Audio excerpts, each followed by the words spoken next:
Hey, coucou! J'espère que ça va pour vous. Ici, on fait ce qu'on peut. Ce soir, petite vidéo en rapport avec mon dernier post Instagram, qui est juste ici. Je vous mets le lien de ce post dans la barre d'infos. C'est une vidéo à la fois pour répondre à des questions qu'on me pose régulièrement sur le fait de travailler, vous expliquer pourquoi aujourd'hui je ne travaille pas et pourquoi il est difficile pour moi de trouver des solutions pour avoir un job comme monsieur et madame tout le monde en extérieur en entreprise. C'est aussi pour tenter de casser certains préjugés.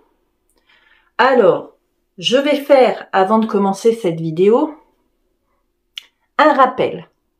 Le handicap peut se présenter sous cette forme-là. Le handicap peut se présenter sous cette forme-là. Mais le handicap peut aussi se présenter sous cette forme-là. En effet, il ne faut pas oublier que le handicap peut être invisible. Il ne suffit pas d'être en fauteuil, d'avoir un bras cassé, un œil en moins, d'être sourd. Pour être handicapé, une personne, par exemple, en dépression est une personne en situation de handicap. Vous apprendrez même peut-être pour certains que les personnes qui sont alcooliques sont considérées comme des personnes handicapées. Et oui, donc le handicap invisible existe bel et bien et il est très courant aujourd'hui. Donc il faut arrêter de juger sur l'apparence d'une personne sans connaître sa vie dans les moindres détails. Il faut savoir que j'ai reçu pas mal de fois la question suivante: pourquoi tu ne travailles pas? Puisque tu peux partir en vacances, puisque tu arrives à faire ton ménage chez toi, puisque tu peux aller faire tes courses, donc tu peux travailler. Alors comment dire, tout ne se passe pas comme ça? Puisque effectivement, encore une fois, on le rappelle, sur les réseaux, on ne voit qu'une partie du quotidien des gens et ce que l'on veut montrer, encore une fois. Alors effectivement, sur Insta, entre autres, et j'essaye au maximum aussi sur ma chaîne YouTube, mais beaucoup sur Insta, dans les stories, je partage un quotidien qui est pas forcément super folichon et super palpitant, dans le sens où je partage ma vraie vie. Bien sûr, je vais pas vous montrer tous les moments de down ou tout ça, je préfère largement montrer le positif, mais il reste important de montrer le négatif. Ma vie, elle est pas faite que de choses positives, c'est comme pour tout le monde, c'est le cas pour tout le monde. Tout n'est pas si simple. Alors, je vais reprendre, je vais essayer de vous raconter mon parcours pro, mais je vais essayer de le faire de façon raccourcie, parce que je ne peux pas rentrer dans tous les détails, ce serait une vidéo qui durerait 3 heures. Donc, je vais essayer de vous faire mon parcours pro en raccourci et mon passage jusqu'à mon passage en invalidité, etc., etc. En 2004, j'ai intégré une société donc qui fournissait du matériel médical à domicile. Bref, on s'en fout. J'y ai travaillé pendant des années. Bon, j'avais des moments plus difficiles que d'autres, des trucs bizarres, mais comme j'ai toujours eu. Et en fait, en 2012, mon état s'est dégradé quasiment en un mois de temps. Ça a été une véritable cata, une horreur. Bref, on me met en arrêt 15 jours, on commence tous les tests pour savoir ce qui se passe, que j'ai, pourquoi la fatigue, pourquoi les douleurs, pourquoi tout ça. Et je suis restée en arrêt presque 8 bons mois. Oui, 8 mois. Pendant ces 8 mois, j'ai déjà vu une fois le médecin de la Sécu, qui en me voyant arriver, bon ben clairement, elle m'a examiné, elle a regardé les documents. Moi, j'étais vraiment en mode, je n'en peux plus, trouvez-moi une solution. Je n'en peux plus de souffrir, sortez-moi de là, je veux pouvoir dormir, je veux arrêter de souffrir. Bon, elle m'a dit, retourne coucouche, on va poursuivre l'arrêt. Au bout de 3 mois d'arrêt supplémentaire, je retourne la voir. Alors, on avait des solutions, mais c'était encore des traitements antidouleurs assez forts. Enfin, on essayait plein de choses, mais on n'avait pas avancé sur Schmilblick beaucoup. Mais moi, j'avais qu'une envie, c'était de trouver une solution pour retourner au travail. Donc, je me suis présentée devant elle complètement fracassée, parce que j'ai été complètement fracassée, mais en lui disant, je veux retourner au travail, s'il vous plaît, aidez-moi, trouvez-moi des solutions. Bon, clairement, elle m'a regardée, elle m'a dit, non, mais là, vu votre état, c'est pas pour maintenant. c'est absolument pas pour aujourd'hui. Vous ne pouvez pas retourner travailler dans cet état-là. Enfin, c'est pas possible. J'étais, mais voûtée, pliée, fracassée, des attelles partout. Enfin, une horreur. On reprolonge l'arrêt. Je suis donc arrêtée jusqu'à facilement encore 4-5 bons mois.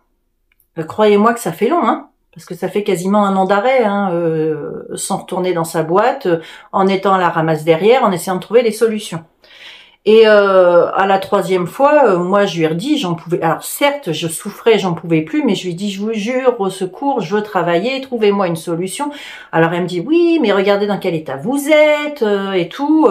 Elle me dit, ce qu'on peut tenter, éventuellement, c'est une reprise en mi-temps thérapeutique pour voir comment vous vous sentez. Est-ce qu'on y arrive? Est-ce qu'on n'y arrive pas? On avait juste trouvé des solutions de palier, en fait. Vous savez, juste des petites solutions pour, ben, t'as mal là, tu prends ça, mais ça résout pas le problème. Des choses comme ça. Et je n'étais pas encore diagnostiquée.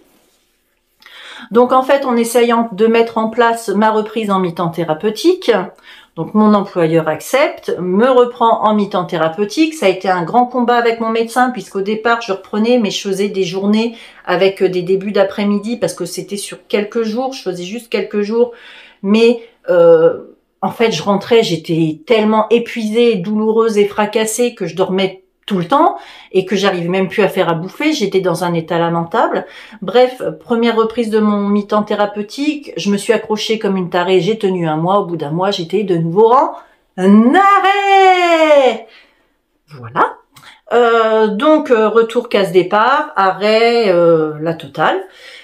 Surtout que il faut savoir que avec mon syndrome des lèvres dans l'os, dès qu'arrive l'automne, de toute façon, octobre jusqu'à février-mars, c'est vraiment la période cata. Moi, c'est des périodes de crise avec le temps.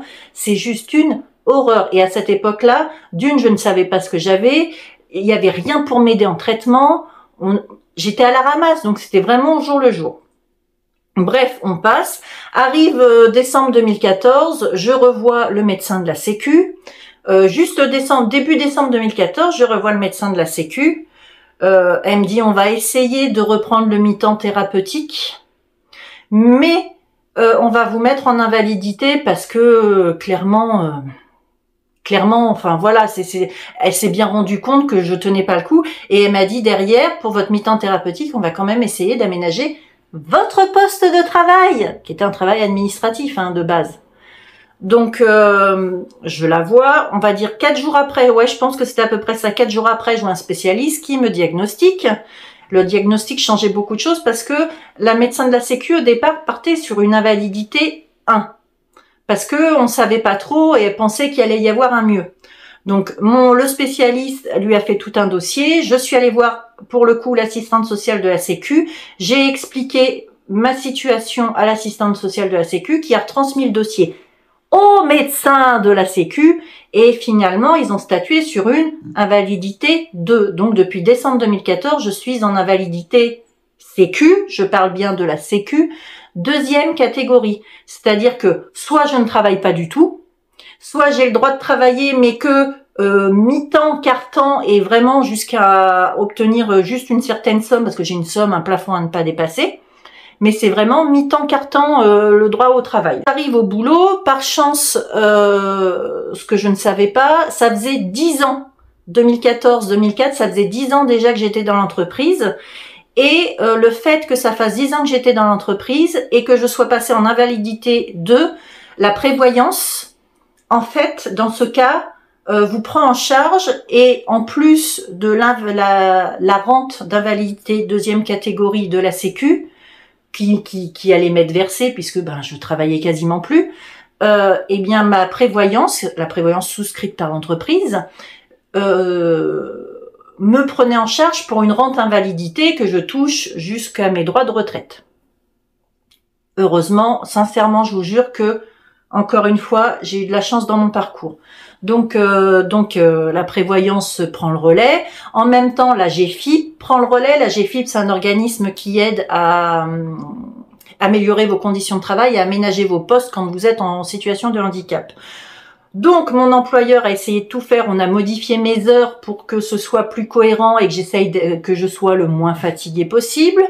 On a changer au niveau du clavier et de l'ordinateur, j'arrivais plus à tenir une souris normale, c'était une horreur. Donc on m'a mis une souris ergonomique et puis après une souris, c'était vachement bien, un truc exprès pour quand on a des problèmes au niveau du poignet, là, super bien. Je ne sais plus le nom, mais c'était super bien. On m'a changé mon fauteuil. Après, on me l'a changé parce que je ne tiens pas en place, en fait. Je ne tiens pas mes positions. Ça me fait super souffrir. C'est une véritable horreur. Donc, je ne tenais pas en place. Donc, le médecin du travail m'avait dit toutes les heures, quand vous travaillez, vous vous levez et vous allez marcher dans le couloir. Oui, sauf que moi, je travaillais déjà tellement peu que moi, me lever toutes les heures, moi, mon boulot, j'étais dans mon boulot, j'étais contente d'y être, donc je travaillais à fond. Donc, je ne me levais pas. Bref, au bout d'un certain temps, il décide de mettre un bureau qui se monte et qui se descend pour que justement je puisse m'adapter et changer de position. Bon ben, autant vous dire qu'entre 2014 et le 2018, je travaillais 1 mois et demi par an. Sincèrement, pour être totalement honnête, c'était 1 mois et demi, 2 mois maxi par an, même avec un bureau aménagé, des horaires aménagés. Impossible. Impossible autrement. Je continuais mes arrêts, etc. Et arrivé en 2018, ça faisait, ça allait faire 1 an en fait que j'étais en arrêt. Donc moi, j'étais pas dans la période, j'étais pas en acceptation de mon état de santé, de ma maladie. J'avais beaucoup perdu, beaucoup régressé. Je faisais tout en fauteuil roulant. J'avançais plus à rien. Vraiment, c'était pourri. Je tournais en rond chez moi, ça allait pas. Bref, la seule chose que je voulais, c'était travailler, travailler, travailler. Et je me disais, mais c'est pas rentable parce que la boîte dans laquelle je travaille m'a dans ses effectifs encore à l'heure actuelle, sauf que moi je suis en arrêt, je suis à la maison, je travaille pas. Et pour l'un et pour l'autre, je pense qu'il y a des solutions, surtout qu'on commençait à l'époque à parler du télétravail et tout. Donc je me suis dit, mais c'est ça qu'il faut qu'on mette en télétravail, ce sera plus facile. Déjà, il y aura pas la route le matin, il y aura pas tout ça. Ce sera plus facile. Donc pour faire ça, il a fallu que je prenne rendez-vous avec le médecin du travail. Je lui ai expliqué la situation en lui disant que voilà, moi je tournais en rond chez moi, j'avais envie de bosser, mais que voilà, vu ma situation et ma condition, c'était pas possible, que même pour mon employeur, ce n'était pas cohérent d'avoir une personne dans ses effectifs alors que j'étais en arrêt à l'année. Et le médecin de la Sécu me dit, effectivement, il faut tenter le télétravail, c'est une très très bonne solution, il faut faire ça. Elle a monté son petit dossier, elle a pris rendez-vous avec le directeur, les ressources humaines, etc. Bon, elle est revenue en me disant, j'ai pas une bonne nouvelle. Alors moi, j'avais tout préparé parce que ils ont commencé en répondant, ah non, parce que c'est quand même beaucoup de données secrètes, personnelles, les papiers des patients, sécu, etc. Faut pas que ça se perde en route. Alors moi, je leur avais expliqué que mon papa, qui était magistrat au tribunal, ce serait lui qui viendrait prendre les papiers, qui me les ramènerait. Mon père étant magistrat, il va pas se foutre le nez dedans, il sait faire attention à ses papiers. Faut arrêter les conneries. Bon, bref, ils ont tenu tête au médecin du travail qui leur a absolument tout monté, mon dossier, et tout était carré. Et ils n'ont pas voulu à l'époque de télétravail. Ils m'ont trouvé toutes les excuses, hein, alors que tous les cadres le faisaient de la boîte. C'est quand même, voilà, quand ils veulent pas, ils veulent pas. Et bref, ça s'est terminé que du coup, j'ai regardé le médecin du travail. Je sais, alors il n'y a aucune solution puisque moi, dans l'état actuel des choses, je ne peux pas reprendre parce que je vais encore être en arrêt au bout de 2 semaines. Ce n'est pas cohérent. Et du coup, le médecin du travail, à ce moment-là, m'a fait un papier et donc j'ai été licenciée pour inaptitude au travail en entreprise, dans le sens où le fait qu'il y ait un trajet, des horaires stricts et précis, etc., c'est impossible pour moi de travailler dans ces conditions-là à l'année. Enfin, c'est impossible. Donc, inaptitude, licenciement. Et depuis, bon, j'ai touché Pôle emploi, et puis derrière Pôle emploi, c'est mon invalidité. Au jour d'aujourd'hui, je vis avec mon invalidité 2, ma rente d'invalidité. Normalement, je devrais avoir la AH, mais vu que j'ai les deux, je ne touche rien en AH, ce qui me semble cohérent et logique. J'ai monté, moi, je suis auto-entrepreneuse, mais c'est pas ce qui me fait gagner beaucoup de sous. Aujourd'hui, je suis quand même à la recherche, j'aimerais trouver une solution pour avoir plus de travail. J'ai cherché pendant longtemps, j'aurais adoré être assistante sociale. Sauf que pour être assistante sociale, il faut passer par l'école, etc. Sauf que resuivre un cursus scolaire et des études, c'est impossible, je ne peux le faire, moi je ne peux faire les choses qu'à distance, etc. Donc, impossible. Donc, j'ai cherché des solutions. J'ai vraiment envie d'être dans un secteur d'activité où je peux aider les gens, tout simplement, soit les aider à se diriger vers des aides, soit les aider à monter des dossiers administratifs. Je suis passée par toutes les administrations, donc voilà, je commence à bien connaître les rouages. Et je me suis renseignée parce que je me serais bien mise à mon compte pour aider les personnes qui sont phobiques administratives, ou aider les personnes pour monter les dossiers MDPH, pour gérer les papiers CAF, bref, les impôts, tout ce qui est administratif. Donc je me suis renseignée un petit peu, et en me renseignant, on m'a dit oui, mais attention, parce que si vous le faites toute seule en auto-entrepreneuse, si un jour si vous faites pas des contrats clairs, précis, etc., un jour ça peut se retourner contre vous. Mais il existe des plateformes en France, vous savez, les plateformes du gouvernement pour vous aider, etc., où ils font ça. Sauf que pour faire partie de ces plateformes pour pouvoir en faire partie, c'est encore des choses où il faut se déplacer et suivre tout un parcours comme en entreprise pendant un certain temps, chose impossible pour moi. Donc aujourd'hui, je suis toujours à la recherche du job qui me plairait de faire, qui me permettrait de gagner quand même un petit peu mes sous, mais j'ai pas encore trouvé la formule, j'ai pas de piste. Tout ce que je sais, c'est qu'il faut que je le fasse de la maison. Il faut que ce soit facile pour moi, ou s'il y a des déplacements qui soient courts, ou que je puisse choisir les moments, ça dure 1 heure, 1 heure et demie, 2 heures. Voilà, basta, rien de plus. Alors on va me dire, oui, mais pourquoi justement, alors que effectivement, tu peux partir en vacances, tu peux faire ça. Tout simplement parce que, alors si j'avais, en 2018, je n'avais que mon CED. Sauf que depuis, c'est rajouté une multitude de choses. C'est-à-dire qu'entre-temps, j'ai eu tous mes soucis de dos. J'ai l'autre maladie génétique avec mon déficit en protéine S qui m'a causé mon embolie.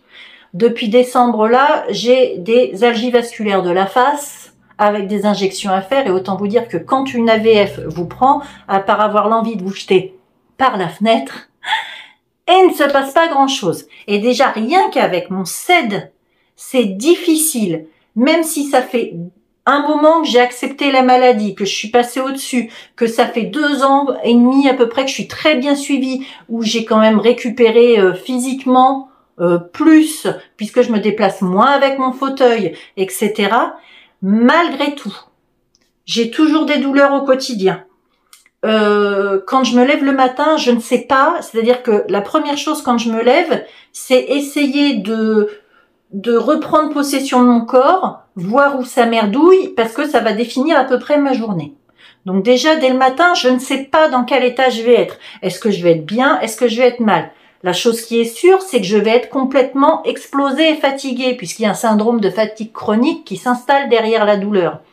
Et à cause de ce syndrome de fatigue chronique, à cause de ce symptôme de fatigue chronique, mes journées, pour tout ce qui concerne l'organisation, c'est une question de choix. C'est-à-dire que dans ma tête et dans mon corps, j'ai envie de faire 1 milliard de trucs, sauf que sur le milliard, je vais en faire 3 et il faut que je fasse un choix. C'est-à-dire, ce sera pas, je vais faire 8 allers-retours dans les escaliers. C'est pas possible, déjà.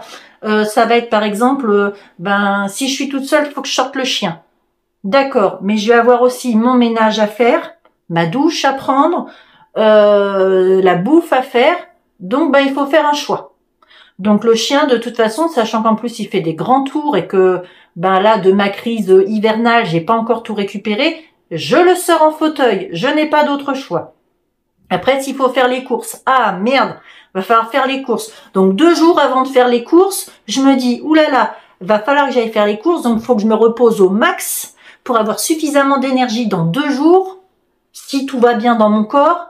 Donc pour aller faire les courses, enfin je sais pas si vous imaginez, c'est que moi, ma vie elle est rythmée que par des choix et je suis une forceuse. Je pense que pour celles qui me connaissent, qui regardent cette vidéo et qui me suivent sur Insta, vous le savez, je suis une forceuse. Moi c'est jusqu'au boutiste J'y vais, j'ai tendance à, tant pis, je souffre, et ben, je serai couché 4 jours, je serai couché 4 jours. Je sais pas doser, je sais qu'il faut que je trouve un juste milieu, je ne sais pas trouver ce juste milieu-là physiquement.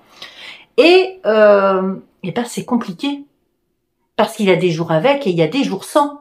Et aujourd'hui, donc, il y a mon CED, mais quand on rajoute la VF, j'ai beau avoir un traitement de fond pour espacer les crises, qui effectivement me permettent de plus avoir des crises, 2 à 3 crises par jour. On arrive à espacer sur, je peux être tranquille, on va dire 3-4 jours des fois. Mais j'ai toujours ces crises et je ne peux pas les prévoir, ces crises. Donc elles tombent, et ben quand elles tombent, je suis juste plus bonne à rien. Et quand elles sont bien sévères, c'est injection obligatoire et derrière ça me couche et ça me flingue ma journée, tellement ça me fatigue et ça m'épuise. Et pour vous dire, c'est un peu hors sujet, mais ça m'en a même modifié, creusé l'œil du côté où ça me fait mal. C'est balèze, mais bon, c'est comme ça. Et on prend même l'été quand ça va mieux.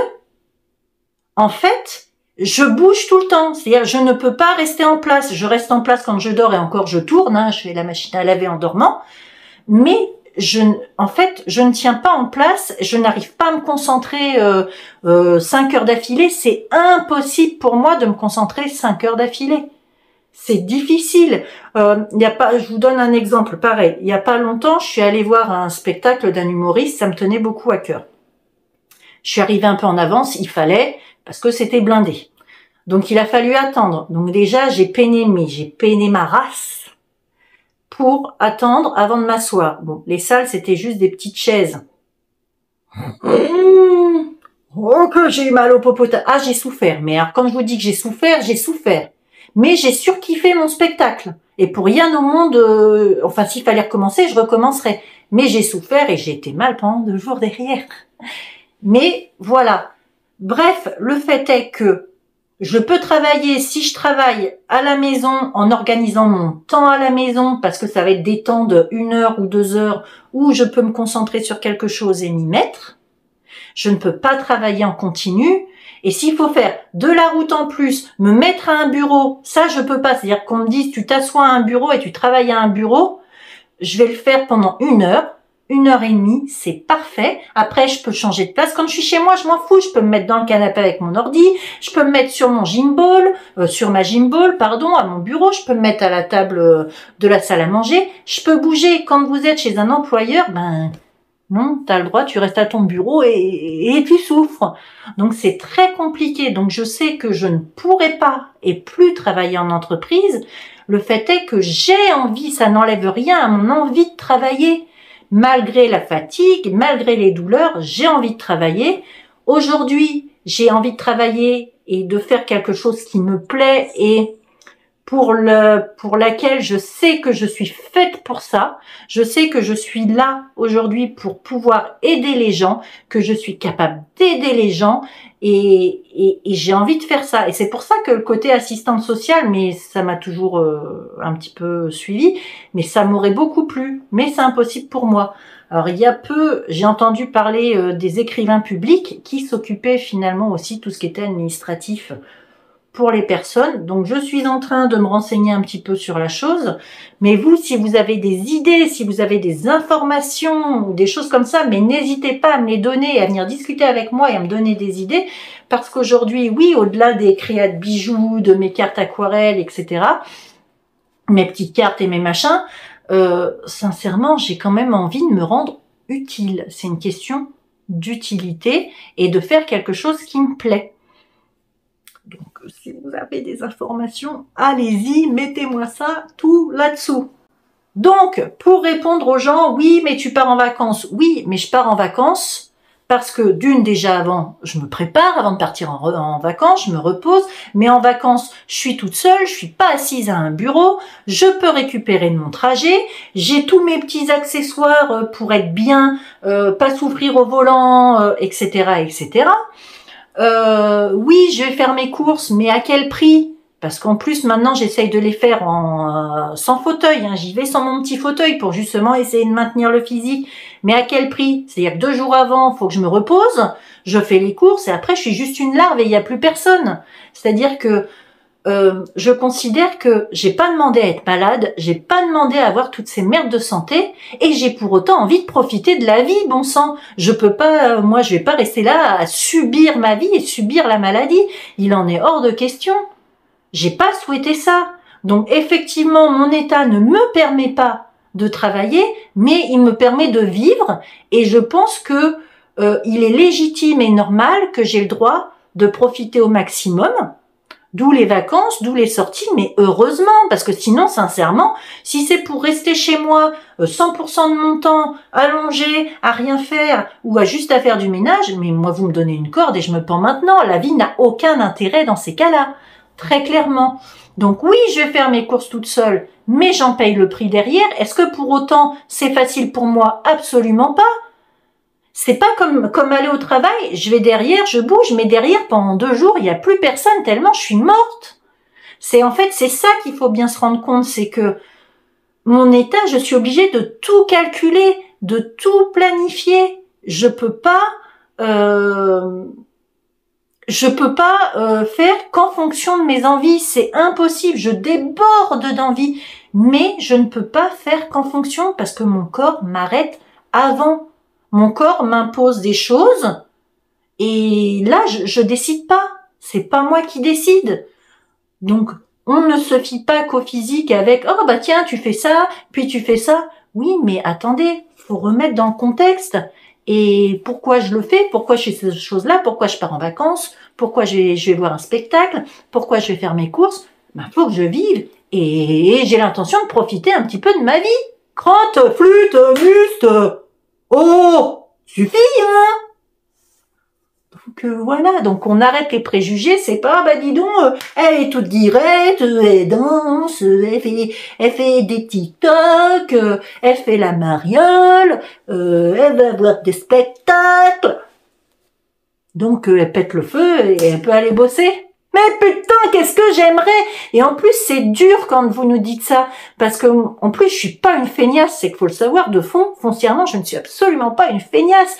J'insupporte ça. Pourquoi je m'accroche tant à entretenir mon intérieur et à faire des choses chez moi?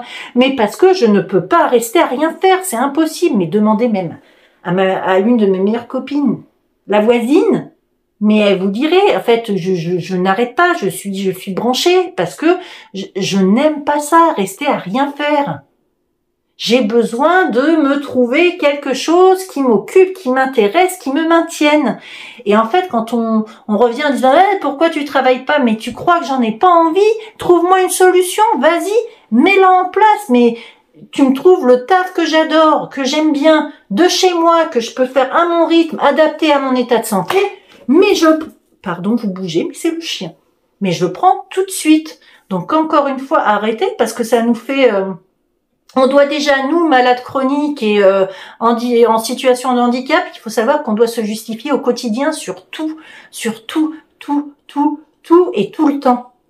Et là, ça nous fait limite passer. Voilà, c'est juste une grosse feignasse, mais non. Non, franchement, non. En plus, j'adorais, moi, la boîte où j'étais. Et grâce à cette boîte, si ça se trouve, aujourd'hui, je serais même plus là. Je serais déjà à Aix-en-Provence. Hein, si j'avais pas été malade. Sauf que, bah voilà. Et en plus, ça partait d'une bonne intention avant de me faire licencier. C'est-à-dire qu'on trouve une solution. Moi, je travaille. Ils ont un employé qui travaille et qui est pas dans le vide. Bon, ben ça a foiré. Et résultat des courses, la situation est que non, je ne travaille pas. Non, je ne peux pas travailler en entreprise d'une parce que le médecin du travail a statué et qu'il faut être honnête. Même si ça fait 2 ans et demi que je me maintiens, je sais très bien que je pourrais pas faire de miracle physiquement. Mais je le sais, je suis réaliste. Même avec toute la bonne volonté du monde, je sais que j'ai encore grappillé un petit peu. Mais je sais que non, je reviendrai pas à l'état, pas de douleur, pas de bobo, pas d'ennui. Je le sais. C'est comme ça, je le sais. Je sais que la crise reviendra et on repartira. Donc ben voilà. Et moi, ma vie, c'est juste une question de choix. C'est pas une question d'être feignasse ou de pas avoir envie. J'ai envie. Je n'ai pas trouvé encore la bonne forme ou le bon... je sais pas comment dire ça. Oui, la bonne forme, le bon statut pour pouvoir travailler et faire ce que j'ai envie de faire. Donc, je continue de me renseigner. Alors, encore une fois, si vous avez des infos, mais surtout, allez-y, quoi, je suis preneuse. À côté de ça, si vous avez besoin d'aide administrativement, hey, je suis là! Ouais! Oui, ça fatigue au bout d'un moment. Donc, vous prenez un exemple. Là, ça va faire presque bientôt 40 minutes que je suis assise comme ça à vous faire cette vidéo. Mon dos est en train de me dire « Magne-toi le cul! Je n'en peux plus! Je vais bientôt te coincer si tu restes comme ça !» Donc, je sais qu'il va falloir que je change de position. C'est pourquoi cette vidéo va se terminer. J'espère que j'aurai réussi à vous faire comprendre mon histoire et mon vécu par rapport au travail et à vous faire comprendre le pourquoi je ne travaille pas et pourquoi je ne peux pas travailler en entreprise. J'espère que ça aura été assez clair. En tout cas, on se retrouvera très très vite pour de prochaines vidéos. N'hésitez pas à vous abonner à ma chaîne, à mettre un petit smiley, un petit like, ce que vous voulez, mais juste à mettre quelque chose en commentaire. Et je vous fais des gros bisous. Au revoir.